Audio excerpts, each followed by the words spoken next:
Welcome to another edition of Wings Weekly. Jay Klein Connect here, along with head coach Scott Langer, of course.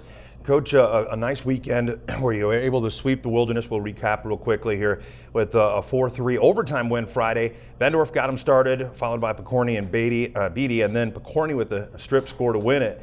And Bendorf scored again on Saturday night with a great effort going in alone, fighting off 4 defenders to get a shot and goal. Mikowski with 2 on the power play, Strata with his first of the year. 10 seconds later, Beatty scores again to win it 5-4. A couple of key points over the weekend. You called it that when Bendy had those looks, he's had chances, and when the goals start to come, it was going to be special, and definitely a lot of hustle and hard work from Bendorf. He ends up with 4 assists, 2 goals on the weekend. What does an effort like that mean to you?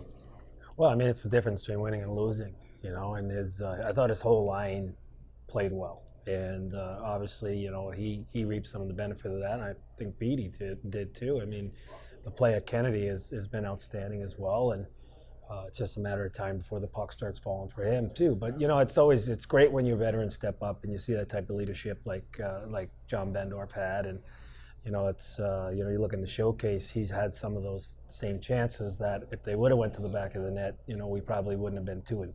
Mm-hmm. So yeah, it was a great effort. Yeah. Well, and speaking of effort, Wings welcome back Tim Mikowski into the lineup this weekend, and he immediately made a big impact. Again, from your view, is it similar to the effort that Bendorf put forward this weekend, or what does having Timmy back mean? It's a lot of maturity on that back end, on a very young D-core, and especially with the upper body injury to Dalton Weigel, to have Timmy step back in and anchor that D-core was awesome. And he's a player that just works so hard to develop his game, and to have him back in a Wings uniform it's pretty awesome. Yeah, and he looks to me like he's skating with a lot of confidence and stuff right now too. Looked really sharp. You're missing some key components going into the weekend, but overall, again, got to be happy with the sweep. How do you feel about the overall play of your team? Well, it was great. I mean, it's not always that you can travel game day that far and get off the bus and play a game and get a win. I thought it was probably the best energy we've had going up to Cloquet, getting off the bus on a Friday. Mm-hmm. And obviously we had to win in overtime, but like that kind of game that builds character moving forward. And I thought we matched that intensity on Saturday with 2 back-to-back energetic performances where again we fell behind. We don't like that, but again we found a way to battle back and answer that. With that power play goal going into the third, and then we came out and we had great energy. We had to weather some storms there. Yeah. That team had some spurts of real good, sound hockey, and I think the thing to take out of that is our guys were able to weather the storm, battle through it, and on top of it, take the 4 points. Yeah. Well, and the term "weather the storm" gets used in sports a lot, but that is, I think, the best way to describe exactly the way things went down, because there were times where there was a lot of pushback from the Wilderness, and you guys were able to bounce back or answer that call, I should say. Friday night, the power play struggled a bit, and there was some trouble winning faceoffs at the dot, but a lot of improvement Saturday night. What did you guys do to make that difference? Well, we just made some adjustments. There was a few personnel adjustments, and we had an opportunity to watch the video on Saturday and change some things that we just didn't like on Friday night. But again, our guys applied it. There's a lot of times that you can go and you can cover all that and do the work as a staff, but your players just don't execute it. But it was different. The guys really embraced it, and they did exactly what we needed to do, and obviously it was successful. Yeah.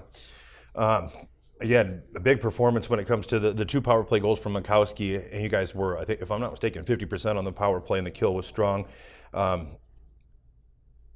Again, obviously that huge to get the season going the way it is. You move forward Friday night here with the home opener, the regular season home opener against Brookings, who's now 1-3-2.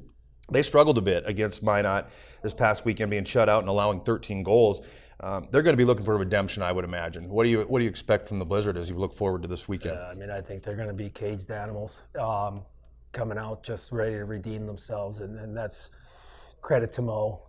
He's sure he's not sitting back too excited with his weekend, and he's going to have his guys ready to go. And everybody wants to spoil a home opener, and that's motivation enough. But last week our practice and preparation was good. Our goal this week is to have great preparation and to get ready for Brookings. And, I think we still control what we do. And, we're excited to get back on home ice in front of our fans and, being 6 in a row on the road. So it's going to be an exciting night. You talked a little bit about not having, for example, the Weigel due to a upper body injury and Sladek with lower body injury. What is the overall health looking like, and are you expecting these guys back at any time soon? It looks like we'll have Sladek back for Friday night. It just depends on how he comes along this week in practice, but we're expected to get him back. Weigel's more long term. Mm-hmm.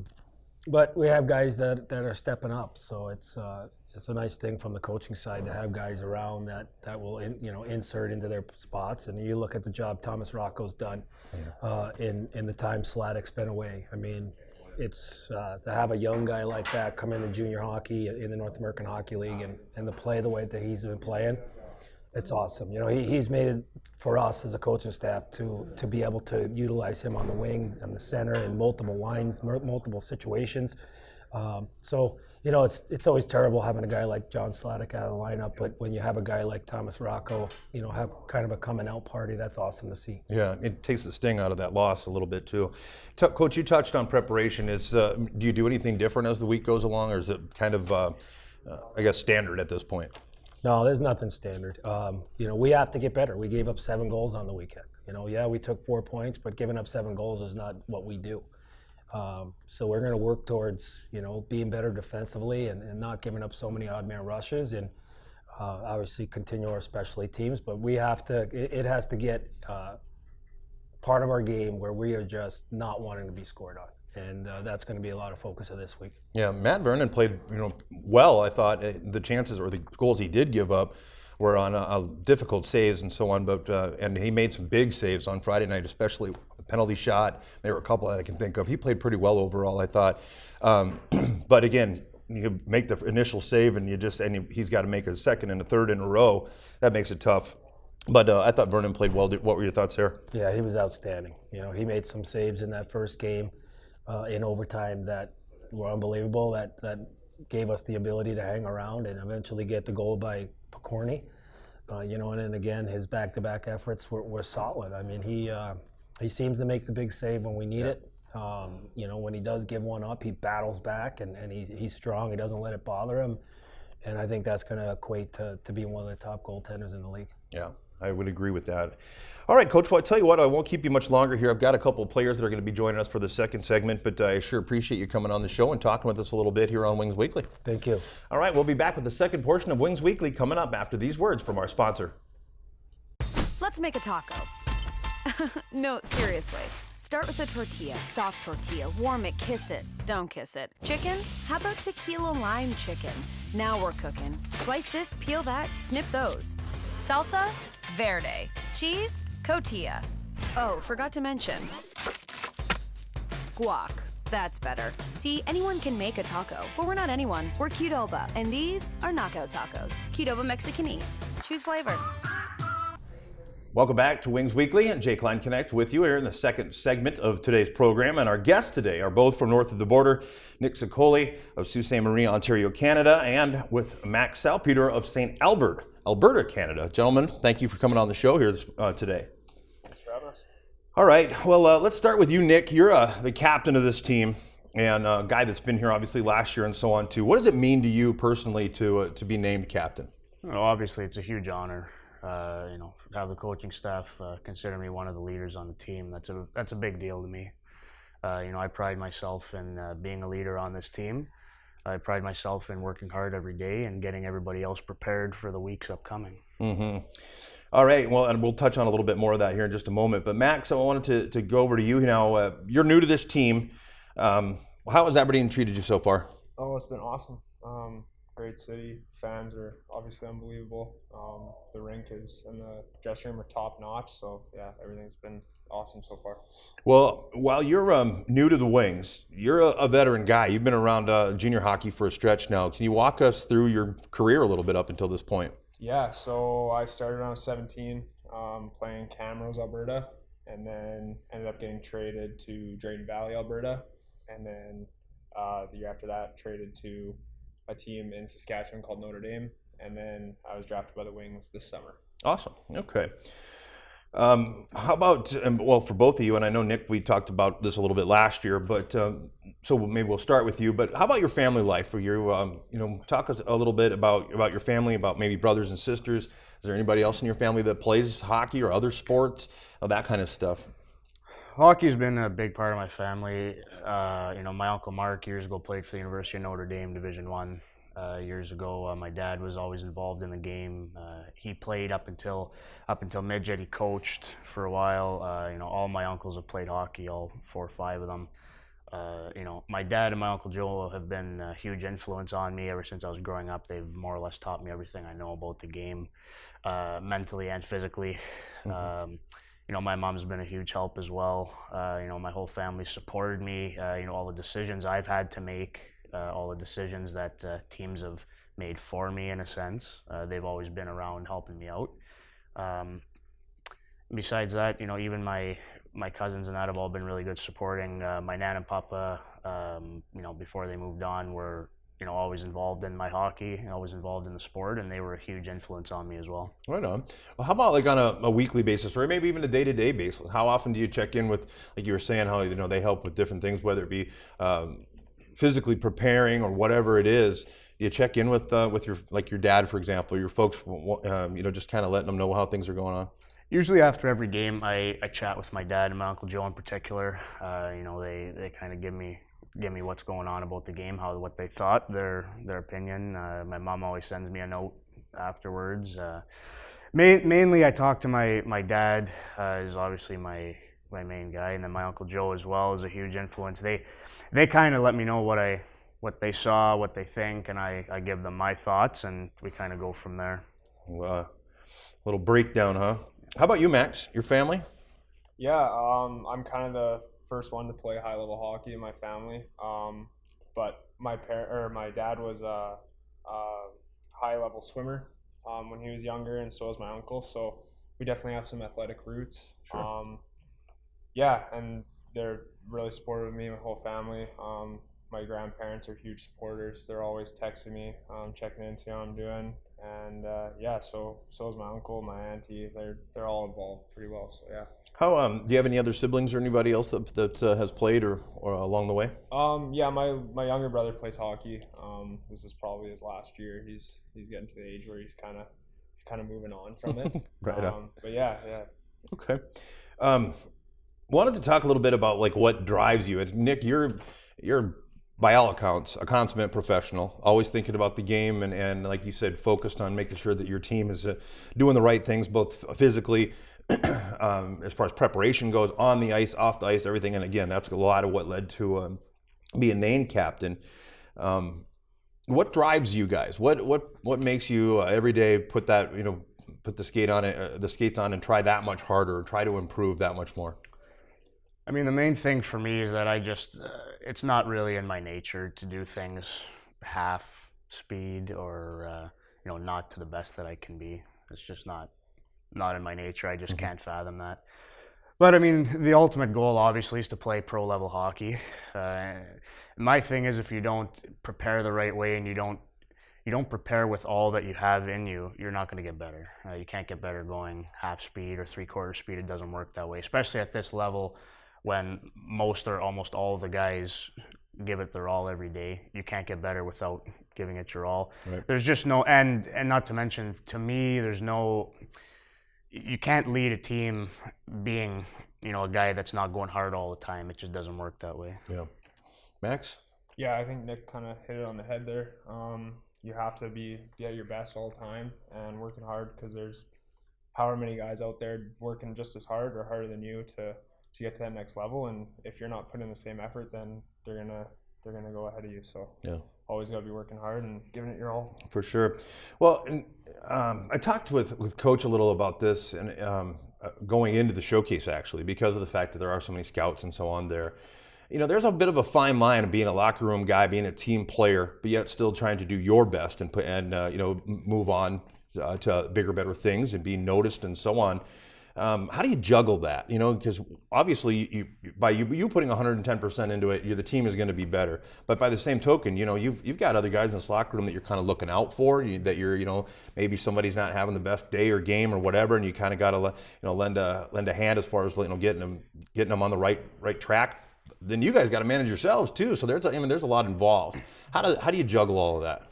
You have to find a way, you know, to be in your own personal realm at times, as well as helping out others when they need it to be. On the ice, when you do well, a lot of times you're going to make your line mates better. You're going to make the players around you better. You know, not all the time the team is going to do better because you're only on with so many guys, but you're going to help elevate the level of competitiveness for your team and the energy. Off the ice, you just do it. You just have to make yourself available to help out other players when need be. You have to make yourself available to have your own personal time as well when you need. But you just do it. You just find a way to do it because that's the way we need to be around here. Right. Max, did you echo that? Yeah, for sure. I think just guys talking to each other, get that tight knit kind of feeling in the room. Guys are comfortable with each other and they trust each other, and that way they'll trust each other on the ice, and we'll play a lot better. So. Yeah. Well, and again, both you guys veterans, and so I wanted to bring that up to you because I got a feeling of some of the younger guys or new guys that are maybe just out of high school or whatever, they're looking for that kind of leadership from you guys. One other quick thing, I guess you kind of just mentioned it, is, you know, a tight knit group. You guys had an event like last night, the rookie dinner. You do different things like that away from the rink and away from the locker room too. How much does that mean to team building? It's a big deal to us because you know, I've been on teams in the past where you don't do a whole lot outside the rink. It's kind of just come to the rink, put on your gear, work, come back, and go home. I've found that on a team that does things together outside of the rink, they have fun together. You know, they bond together. You know, doing whatever it is, watching movies, going bowling, whatever it is, playing basketball, whatever it is. We've done some pretty fun stuff together, and I think in the long run, it really helps build a culture around a group of guys and really help guys trust each other and like each other, want to play for each other more. It's a family thing, you know. You're a team of brothers.